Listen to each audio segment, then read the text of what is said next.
Jika Anda mengkonsumsi kopi setiap hari, saya yakin Anda pernah dengar istilah Arabica dan Robusta. Apaan sih itu?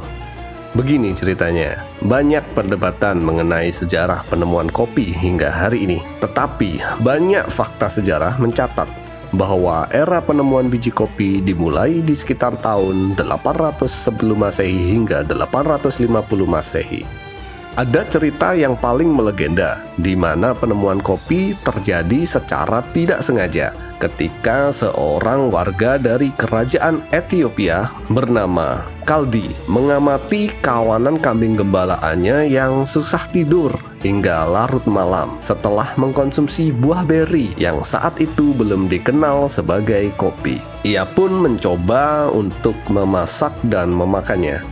Karena merasa sangat senang akan penemuannya itu, ia kemudian membawa temuannya ke biara sebagai persembahan ke biarawan yang ada di sana. Namun, biarawan di sana tidak suka dengan apa yang dibawa oleh gembala itu. Kemudian mereka membakarnya. Namun yang terjadi adalah muncul aroma yang harum dan memenuhi seluruh bangunan biara. Kemudian para biarawan tertarik untuk menyelidikinya lebih lanjut, seperti menumbuk bijinya dan merebusnya dengan air. Kebiasaan ini kemudian terus berkembang dan menyebar ke berbagai negara di Afrika. Namun metode penyajiannya masih menggunakan metode rebus. Beberapa ratus tahun kemudian, biji kopi ini dibawa melewati Laut Merah dan tiba di Arab dengan metode penyajian yang lebih bervariasi.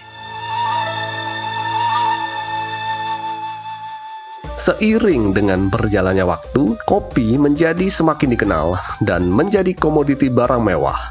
Kopi yang berasal dari Ethiopia itu menjadi komoditi penting di semenanjung Arab hingga Eropa. Kemudian digolongkan sebagai spesies kopi Arabica karena berasal dari semenanjung Arab oleh botanis ternama dari Swedia bernama Carolus Linnaeus pada abad ke-18. Dan istilah ini dipakai menjadi standar dunia hingga sekarang.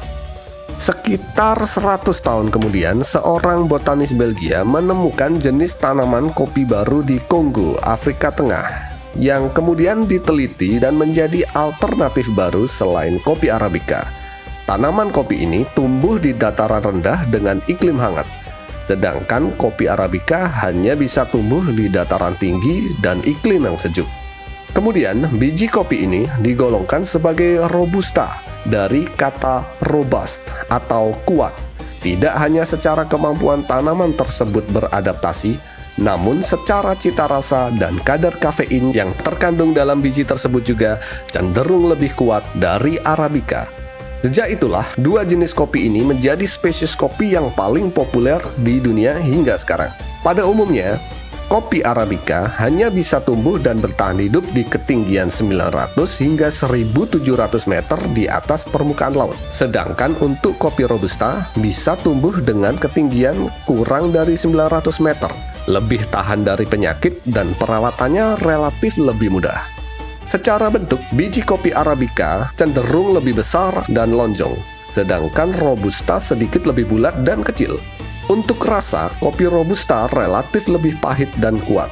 Hal ini membuat kopi Robusta menjadi pilihan yang tepat untuk kopi instan dan espresso. Arabica memiliki cita rasa yang lebih manis dan asam. Jadi, begitulah ceritanya. Subscribe untuk cerita-cerita menarik berikutnya.